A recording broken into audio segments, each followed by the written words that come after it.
একটা পাজেল যার শেষ টুকরোটা তোমার জীবন বদলে দিতে পারে।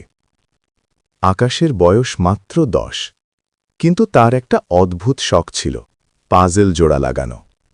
ঘরের এক কোণে বসে সে ঘণ্টার পর ঘণ্টা পাজেল মিলাত। ছোট ছোট টুকরো একসাথে জুড়ে একটা ছবি বানানো, এটাই ছিল তার সবচেয়ে পছন্দের কাজ। একদিন সন্ধ্যায় তার বাবা অফিস থেকে ফিরে একটা পাজেল এনে দিল।